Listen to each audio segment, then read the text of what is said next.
दोस्तों स्वागत है आपका मूवी ज्ञान चैनल में। लास्ट वीडियो में हमने इंडियन पुलिस फोर्स के पहले 3 एपिसोड एक्सप्लेन किए थे। अब बाकी के 4 एपिसोड मैं इस वीडियो में लेकर आया हूं। अगर आपने अब तक पिछले एपिसोड नहीं देखे तो आई बटन और डिस्क्रिप्शन में लिंक है, जाकर पहले उसे देखें, तभी आपको आगे देखने का मजा आएगा। तो बिना समय गवाए कहानी शुरू करते हैं।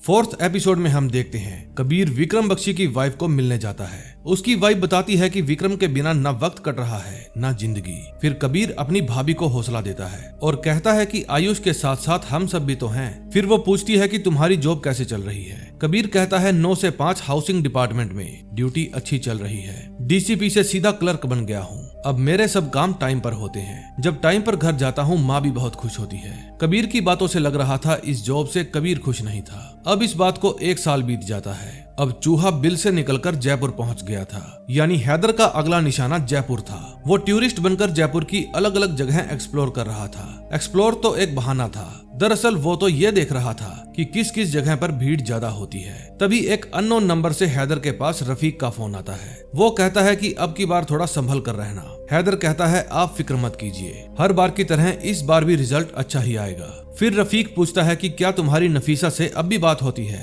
हैदर कहता है ज्यादा नहीं होती। रफीक कहता है कि जिंदगी के रास्तों में मंजिलों से भटकाने वाले मुसाफिर खूब मिलेंगे, अब तय तुम्हें करना है, मंजिल जरूरी है या भटकने वाले मुसाफिर। तभी उसके फोन पर नफीसा का फोन आता है। हैदर फोन कट कर देता है। फिर वो एकांत में बैठकर नफीसा के पास कॉल करता है। नफीसा कहती है मैंने अब्बू को हमारे बारे में बता दिया है। अब्बू कह रहे थे तुम्हारे लौटते ही निकाह की तारीख निकलवा लेंगे। हैदर कहता है मुझे थोड़ा वक्त चाहिए, मैं काम खत्म करके जल्दी ही आ जाऊंगा। फिर जैसे ही रात होती है जयपुर के अलग अलग हिस्सों में विस्फोट होना शुरू हो जाते हैं। अगले दिन कबीर मलिक अपने ऑफिस में बैठा अपना काम कर रहा था। तभी न्यूज के जरिए उसको जयपुर में हुए सीरियल धमाकों के बारे में पता चलता है। फिर उसकी दिल्ली बम धमाके की यादें ताजी हो जाती है। फिर कबीर जयपुर पहुंच जाता है और किसी राकेश को फोन करके बताता है कि मैं जयपुर पहुंच गया हूं। फिर वहां राकेश आता है। ये दोनों एक ही एकेडमी के एक ही बैच में थे।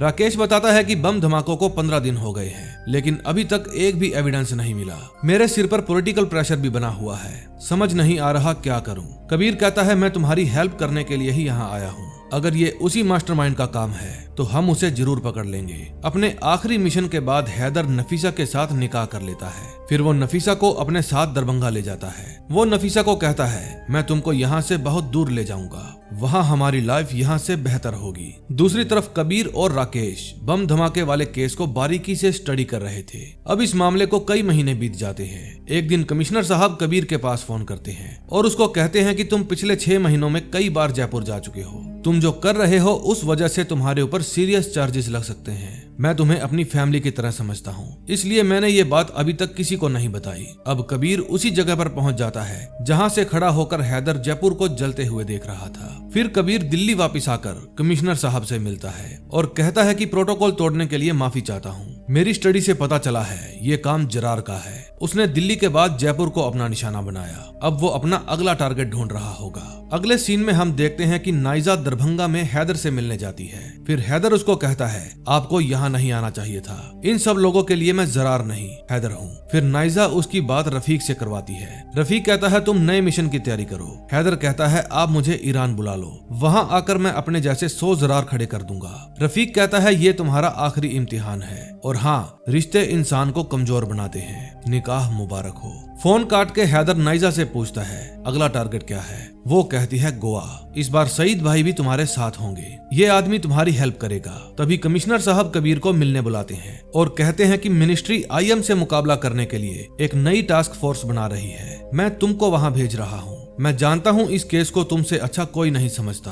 फिर कबीर कमिश्नर साहब को गले लगाकर एक और प्रोटोकॉल तोड़ देता है। कमिश्नर साहब कहते हैं कल तुम्हें एक और सरप्राइज मिलेगा। फिर अगले दिन जब कबीर पुलिस हेडक्वार्टर पहुंचता है तो पूरी टीम कबीर का फिर से स्वागत करती है। राणा कहता है जानते हो हमारा नया हेडमास्टर कौन है? गुजरात की एटीएस से सीधा दिल्ली स्पेशल सेल। अब कबीर को तारा शेट्टी की अगुवाई में काम करना था। फिर पिछली बार जो हुआ उसके लिए कबीर शेट्टी मैडम से माफी मांगता है। मैडम कहती है पिछली बार तुमने जो रायता फैलाया था, उम्मीद करती हूँ इस बार ऐसा कुछ नहीं करोगे। कबीर कहता है विक्रम सर की मौत के बाद ये केस पर्सनल हो गया है। मैंने जयपुर ब्लास्ट को करीब से स्टडी किया है। ये बिल्कुल सेम वैसा ही है जैसे दिल्ली और अहमदाबाद का केस था। अब मैं किसी भी कीमत पर जरार को पकड़ कर रहूंगा। दूसरी तरफ हैदर अपने नए मिशन के लिए गोवा जाने की तैयारी कर रहा था। उसकी बीवी उससे नाराज थी, लेकिन वो अपनी वाइफ को विश्वास दिलाता है कि मैं जल्दी ही वहां से लौटकर वापस आ जाऊंगा। फिर हैदर गोवा पहुंच जाता है। उसके साथ उसका भाई सिक्कू भी था। फिर वे एक होटल में जाते हैं। वहां नफीसा के अब्बू शहीद भाई पहले से ही मौजूद थे। फिर वे हैदर को इमरान और शोएब नाम के 2 लड़कों से मिलाते हैं। हैदर कहता है कि इमरान और शोएब तुम दोनों सामान लेकर आओगे, धमाका मैं और सिक्कू करेंगे। फिर वो सिक्कू को एक आदमी का नंबर देता है और कहता है सामान के पैसे तुम्हें ये देगा। इमरान और शोएब पहली बार गोवा आए थे। यहाँ की चकाचौंध देखकर उनका मन भटक रहा था। फिर वे दोनों अलग अलग जाकर सामान इकट्ठा करते हैं। उसके बाद इमरान एक होटल में आकर बैठ जाता है और वेटर को 5 लोगों के हिसाब से फिश पैक करने के लिए कहता है। तभी शोएब भी वहाँ पर आ जाता है। शोएब उसको कहता है कि हमें इस तरह से फालतू खर्च नहीं करना चाहिए, लेकिन इमरान कहता है कि मैं सईद भाई से खुद बात कर लूंगा। दिल्ली पुलिस हेडक्वार्टर में तारा शेट्टी और कबीर खाना खा रहे थे। तभी वहाँ पर राणा आता है और बताता है कि गोवा पुलिस से एक इंफॉर्मेशन आई है। मुझे लगता है हमें कुछ सुराग मिला है। फिर राणा उन दोनों को गोल्डी रोड्रिग्स की फोटो दिखाता है, जो गोवा का लोकल ड्रग लॉर्ड है। गोवा नारकोटिक्स वाले इस पर कई दिनों से नजर रखे हुए हैं। इससे मिलने के लिए एक आदमी आया था। आपको एक बार उसे देखना चाहिए। कबीर पहचान जाता है वो सिक्कू है। राणा बताता है जरूर इन दोनों के बीच में कोई डील हुई है। कबीर कहता है कि सिक्कू गोवा में है, तो इसका मतलब जरार भी वहीं पर होगा। मुझे लगता है अब हमें गोवा जाना चाहिए। फिर वे तीनों गोवा पहुंच जाते हैं। गोवा से इंस्पेक्टर आशीष उन तीनों को रिसीव करते हैं। वो बताता है कि हमने गोल्डी से पूछताछ की तो उसने मान लिया कि मैं सिक्कू से मिला था, लेकिन उसने कहा कि सिक्कू मेरे लिए सिर्फ एक क्लाइंट है। इसके अलावा मैं उसके बारे में कुछ नहीं जानता। मुझे लगता है वो झूठ बोल रहा है। शेट्टी मैडम कहती है हमें उससे मिलना है राइट नाउ। फिर आशीष कहता है वो डेंजरस आदमी है। कबीर कहता है हम भी डेंजरस हैं। फिर जब वे गोल्डी के अड्डे पर जाते हैं तो गोल्डी का आदमी बिना वारंट पुलिस वालों को अंदर जाने नहीं देता।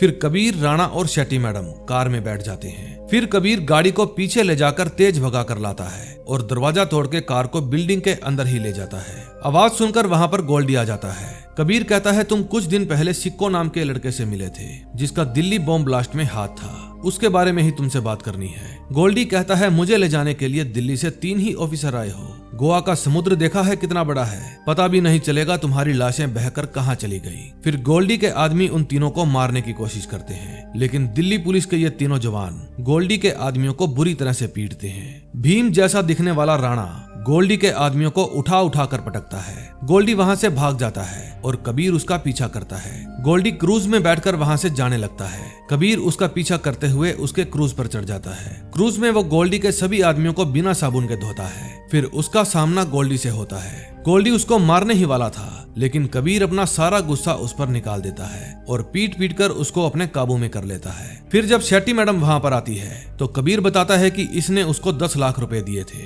वो भी नकली। फिर मैडम उसको यहाँ से ले चलने के लिए कहती है। मैडम कहती है इसका अगला टारगेट पता नहीं कौन सी जगह होगी। कबीर कहता है गोवा कार्निवल आने वाला है, इससे बेहतर जगह और मौका इनको नहीं मिल सकता। 5th एपिसोड में हम देखते हैं हैदर बॉम्ब को बैग में रख रहा था। फिर वो सईद भाई को कहता है शाम को काम खत्म होने के बाद आप दिल्ली के लिए रवाना हो जाना। फिर वो अपने भाई को कहता है हम शाम को 6 बजे रेलवे स्टेशन पर मिलेंगे। अगर मैं ना आ पाया तो समझ लेना मैं शहीद हो गया। फिर हैदर टूरिस्ट बनकर गोवा घूमने जाता है। तभी एक आदमी बैंक में पैसे जमा करवाने जाता है, लेकिन ये पैसे नकली थे। ये वही आदमी था जिसके पास से इमरान और शोएब ने बनाने का सामान खरीदा था। फिर जैसे ही ये बात पुलिस तक पहुंचती है तो तारा शेट्टी उस हार्डवेयर की दुकान पर जाने लगती है ताकि पता चल सके सामान खरीदने वाला कौन था। दुकानदार मैडम को उस लड़के की फोटो दिखाता है और बताता है कि कल यही नकली नोट देकर मुझसे सामान खरीद कर ले गया था। फिर मैडम वो फुटेज कबीर के पास भेजती है और कहती है कि शायद जरार ने नए लड़कों को काम पर रखा है। फिर कबीर उस रेस्टोरेंट पर जाता है जहां से उन लड़कों ने खाना पैक करवाया था। वेटर फोटो देखकर कंफर्म कर देता है ये वही लड़के थे जिन्होंने नकली पैसे देकर 5 लोगों का खाना पैक करवाया था। फिर कबीर उसको अपना नंबर दे देता है और कहता है कि अगर ये लड़के दोबारा दिखे तो कॉल कर देना। राणा, तारा शेट्टी और इंस्पेक्टर आशीष मार्केट में अलग अलग दुकानों पर जाकर सीसीटीवी फुटेज चेक कर रहे थे, लेकिन उनके हाथ कुछ नहीं लगता। फिर वे वहां पर बने एक कैफे में जाते हैं। कैफे में बहुत भीड़ थी। तभी इमरान और शोएब सईद भाई को कहते हैं कि हमें भूख लगी है, हम खाने के लिए कुछ ले लेते हैं। फिर वे उसी रेस्टोरेंट के बाहर अपनी कार को रोक लेते हैं जहां से उन्होंने कल खाना पैक करवाया था। वे उसी वेटर को कहते हैं हमारा कल वाला ऑर्डर रिपीट कर दो। दूसरी तरफ तारा शेट्टी को भी एक टोपी पहने आदमी दिखता है जो हूबहू जरार जैसा दिख रहा था, और वो था भी जरार ही। फिर वो उसके पास जाने लगती है। दूसरी तरफ वो वेटर कबीर के पास फोन करता है और बताता है कि वे दोनों लड़के फिर से आ गए हैं। कबीर कैफे की तरफ गाड़ी घुमा लेता है। फिर वो राणा को फोन करके बताता है कि वे दोनों लड़के मिल गए हैं, जल्दी वहां पहुंचो। फिर राणा तारा शेट्टी के पास जाता है और कहता है मैडम कबीर सर ने बुलाया है, वे लड़के मिल गए हैं। तारा शेट्टी जरार को देखे बिना ही वहां से चली जाती है। इतने में जरार भी वहां से खड़ा हो जाता है और अपना बैग वहीं पर रखकर वहां से बाहर चला जाता है। सिक्कू भी अपना बैग गोवा कार्निवल की भीड़ में रख देता है और वहां से खिसकने की कोशिश करता है, लेकिन एक पुलिस वाला उसे रोक लेता है और कहता है अपना बैग छोड़कर कहां जा रहा है। फिर वो मोबाइल में उसकी फोटो चेक करता है और पहचान जाता है ये सिक्कू है।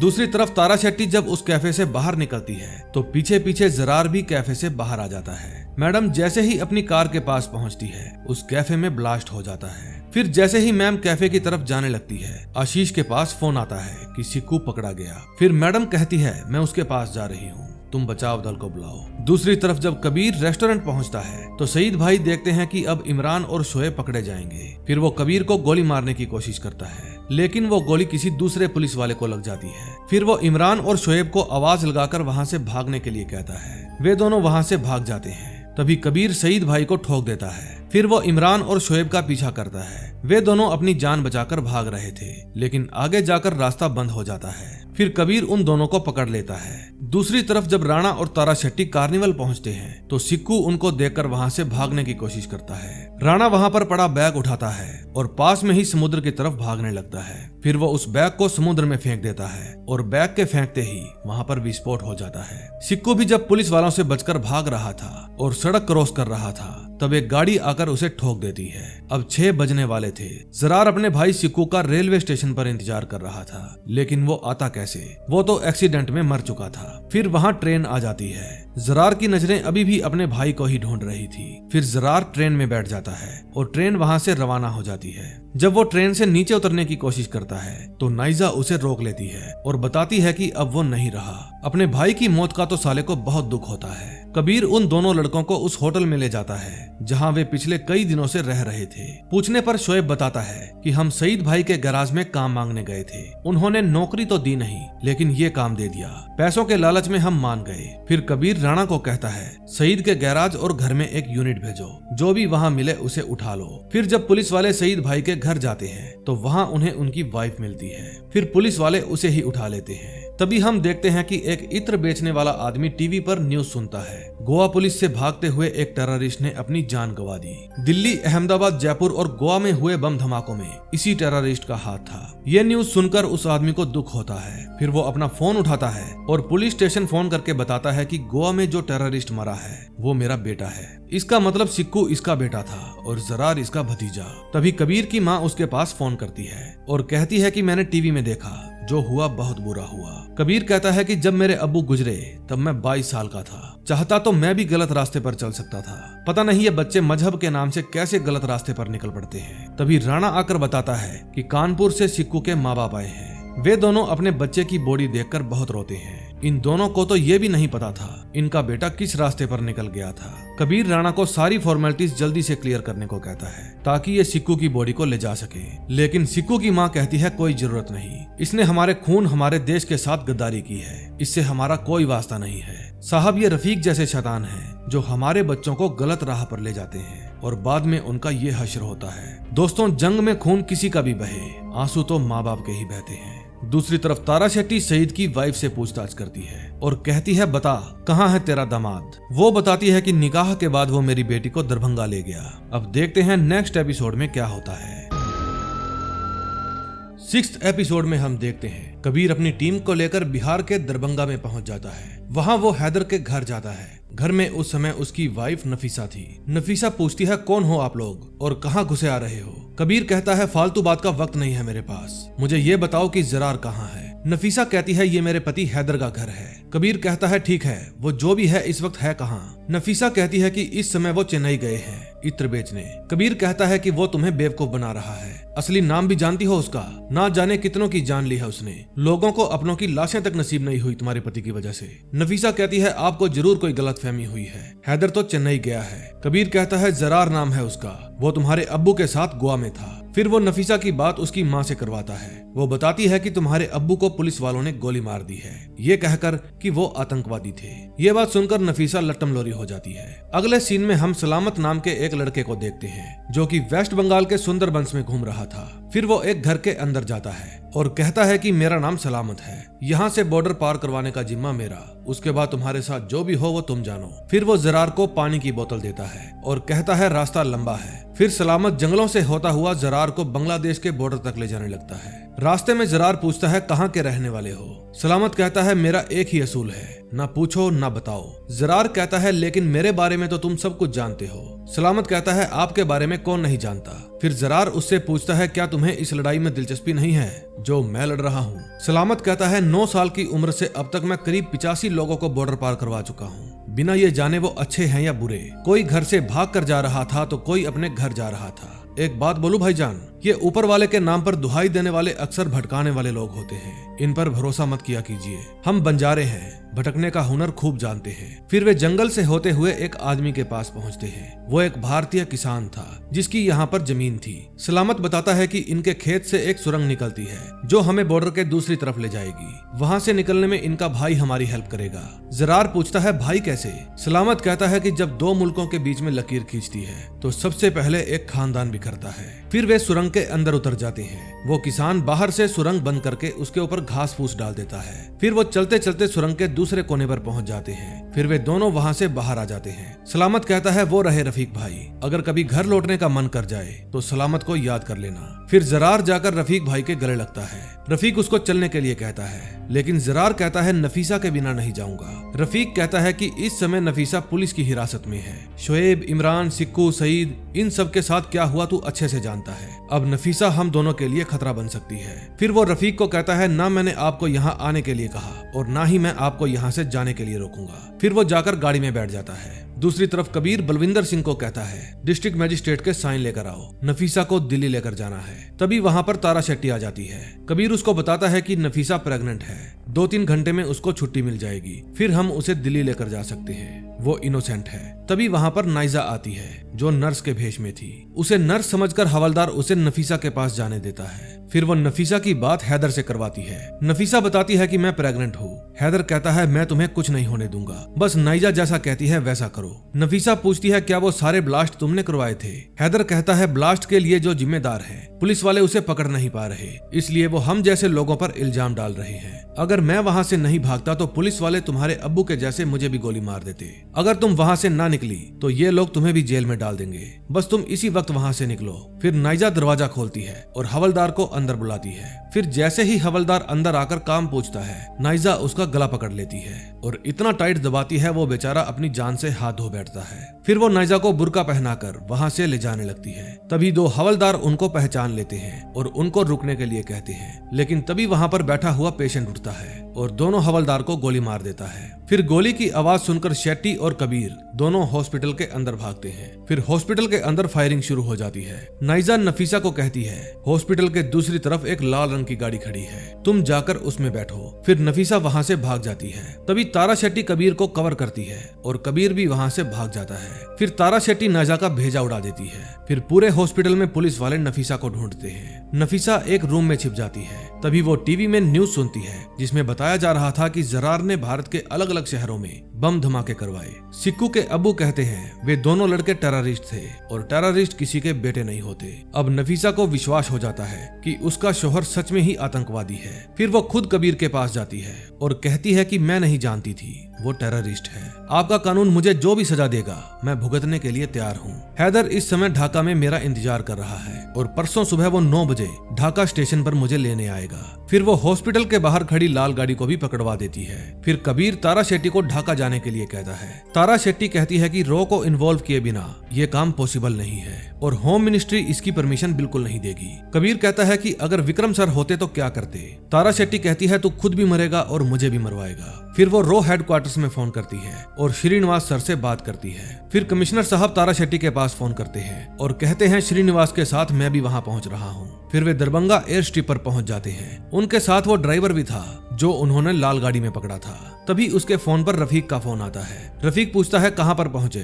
ड्राइवर कहता है थोड़ी ही देर में समस्तीपुर पहुंच जाएंगे। फिर रफीक जरार को उसका और नफीसा का पासपोर्ट देता है और कहता है कि नफीसा के आते ही तुम दोनों 3 घंटे के अंदर ईरान के लिए रवाना हो जाओगे। तभी कबीर और तारा शेट्टी नफीसा को लेकर दिल्ली पहुंच जाते हैं। फिर वे कमिश्नर साहब के पास जाते हैं जो कि उनका ही वेट कर रहे थे। फिर वे सभी होम मिनिस्टर के पास जाते हैं। वे होम मिनिस्टर को समझाते हैं कि 2 साल से हम जरार को पकड़ना चाहते हैं, अब वो हमारे हाथ में आने ही वाला है, बस आपकी परमिशन की जरूरत है। होम मिनिस्टर कहते हैं कि आप तो चले जाएंगे और मुझे यहाँ पर जवाब देना पड़ेगा। कबीर कहता है 500 से भी ज्यादा लोगों को मारा है उसने, उनकी फैमिली हर रोज हमसे सवाल करती है, अब उन सबको जवाब देने का सही समय आ गया है। अगर वो ढाका से निकल गया तो हमारे हाथ कभी नहीं आएगा। होम मिनिस्टर पूछते हैं अगर तुम इस मिशन में फेल हुए तो। तारा शेट्टी कहती है फिर आप हमें और इस मिशन के बारे में कुछ नहीं जानते।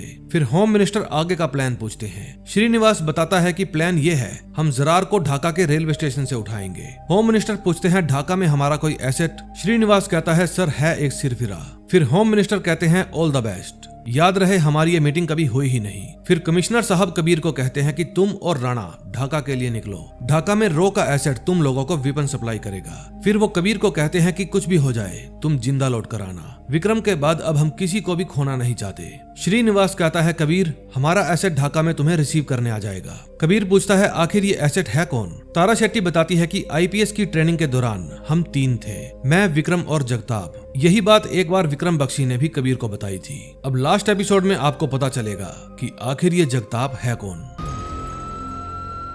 लास्ट एपिसोड में हम देखते हैं मैत्री एक्सप्रेस 2 घंटे में ढाका पहुंचने वाली थी। फिर जरार नफीसा के पास फोन करता है और पूछता है कहां हो तुम। वो कहती है 2 घंटे में ढाका स्टेशन पहुंच जाऊंगी, जबकि वो तो दिल्ली में ही थी। फिर रफीक जरार को एक गन देता है। दूसरी तरफ कबीर और राणा दोनों ढाका हवाई अड्डे पर पहुंच जाते हैं। तभी वहां पर एक आदमी आता है और टैक्सी के लिए पूछता है। राणा उसे मना कर देता है। फिर जब वो जाने लगता है तो कबीर उसे आवाज देता है जगताप सर। जगताप कहता है विक्रम बख्शी ने अच्छा ट्रेन किया है तुम्हें। फिर वो उन दोनों को अपने साथ चलने को कहता है। तभी तारा शेट्टी कबीर के पास फोन करती है और बताती है कि जरार 1 घंटे में ढाका स्टेशन पहुंच जाएगा। फिर कार में बैठने पर जगताप कबीर और राणा को वेलकम गिफ्ट देता है। फिर वे स्टेशन की ओर निकल पड़ते हैं। ट्रेन भी ढाका स्टेशन पहुंचने वाली थी। फिर शेट्टी नफीसा से जरार के पास फोन करवाती है कि मैं स्टेशन पहुंचने वाली हूँ। फिर कुछ ही देर में रफीक और जरार स्टेशन पहुंच जाते हैं। ट्रेन स्टेशन पर पहुंचने ही वाली थी, लेकिन जगताप, कबीर और राणा ट्रैफिक में फंसे थे। जरार के साथ उसके भाड़े के टट्टू भी थे।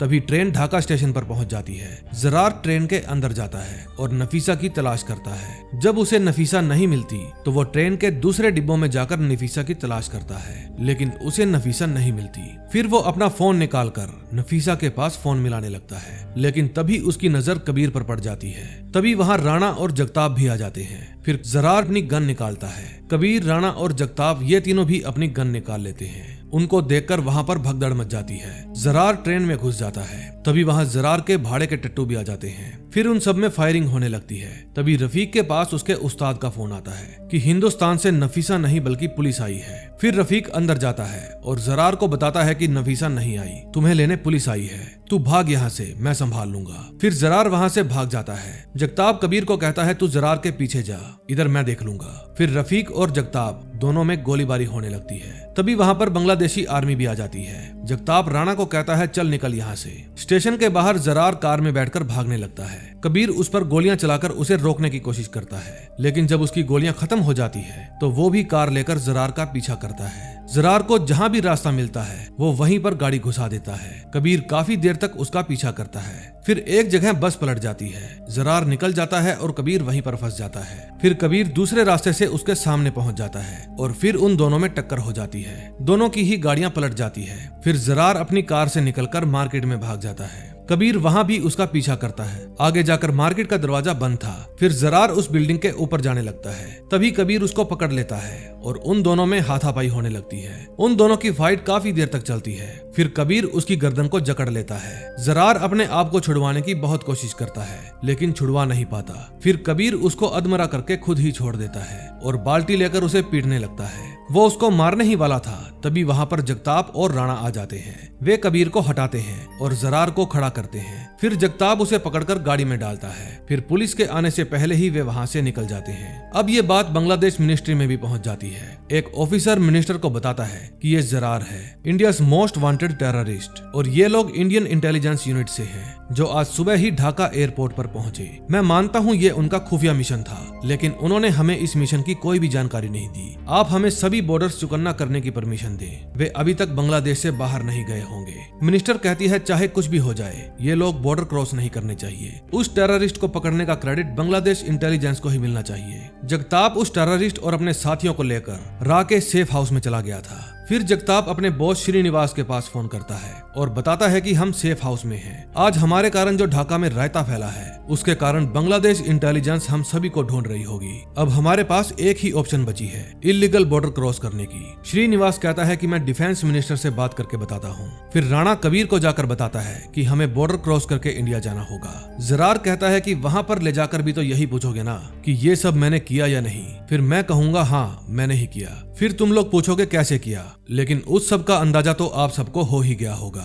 एक बात बताइए कबीर सर, अपनी कौम पर हो रहे जुल्म को देखकर आपको आसानी से नींद आ जाती है क्या? कैसा लगता है खुदा से नाशुक्री करके? कैसा लगता है इन काफिरों का कुत्ता बनकर? फिर कबीर उसके पास जाकर बैठ जाता है और पूछता है इस्लाम क्या तेरे बाप का है? खुदा तेरे अकेले का है, मेरा नहीं है, नफीसा का नहीं है, जिसकी जिंदगी तूने खराब कर दी। तुम लोग मजहब की आड़ में अपनी कमजोरी, नाकामयाबी और हार पर गुस्सा निकालने वाले लोग हो। सिर्फ अपना उल्लू सीधा करने वाले खूनी आतंकवादी के अलावा कुछ नहीं। जरार कहता है आपका ये आतंकवादी कानपुर के एक छोटे से मोहल्ले में इत्र की दुकान चलाने वाले मामूली से आदमी का लड़का है। 15-20 साल पहले दंगों में मैंने अपने माँ बाप को खो दिया था। वो दंगा करने वाले कौन थे? कबीर कहता है वो भी तेरी तरह चू थे। तुझमें और उनमें कोई फर्क नहीं है। आदमी का दिमाग हीरे की खान भी है और कचरे का ढेर भी। तुम जैसे लोगों के दिमाग में कचरा भरा है और रफीक जैसे आदमी इस बात का फायदा उठाते हैं। जरा सोच, दिल्ली में तूने जिस पुलिस वाले को मारा, उसका 10 साल का बेटा तेरी तरह अपने हाथ में बंदूक उठा ले तो तेरा घर, तेरी सोसाइटी कुछ नहीं बचेगा।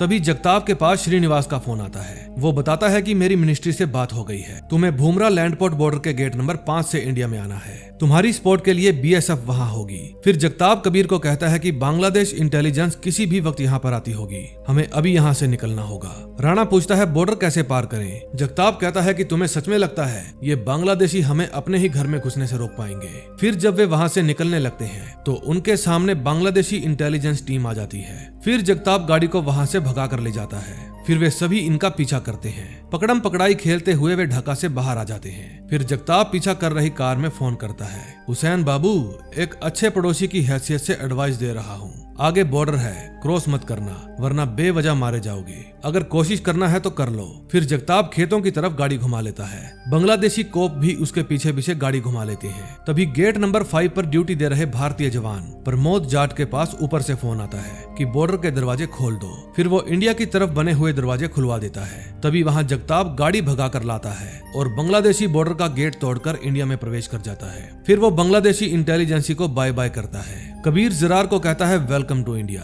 फिर वो विक्रम बख्शी की वाइफ को फोन करके बताता है कि हमने उसको पकड़ लिया है। अगले दिन सुबह तारा शेट्टी मिलिट्री बेस कैंप पर पहुंच जाती है। वो इमोशनल होकर कबीर को गले लगा लेती है। उसको देखकर जगताप कहता है इमोशनल होना तुझे सूट नहीं करता शेट्टी। फिर वो उसे भी जादू की झप्पी देती है। वो कहती है इस मिशन ने हमसे बहुत कुछ छीना है। फिर तारा शेट्टी जरार के पास जाती है। जरार कहता है नफीसा और उसकी माँ को कुछ नहीं पता, वे बेकसूर हैं। शेट्टी पूछती है जिनको तूने मारा क्या वे बेकसूर नहीं थे?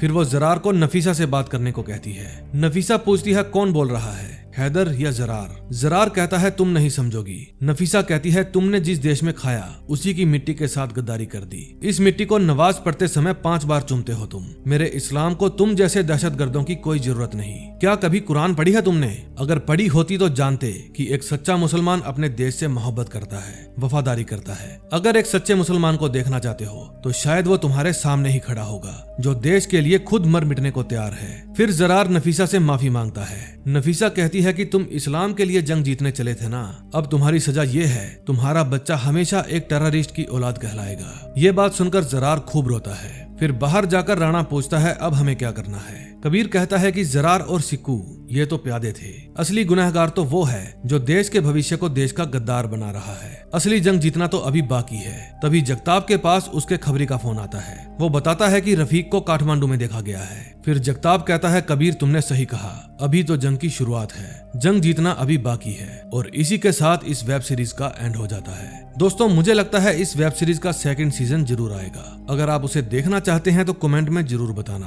और अब तक हमारे चैनल को सब्सक्राइब नहीं किया तो प्लीज कर लेना। मैं ऐसी ही मजेदार वीडियो आप लोगों के लिए लाता रहता हूँ। तो मिलते हैं एक और नई वीडियो के साथ। Till then bye bye.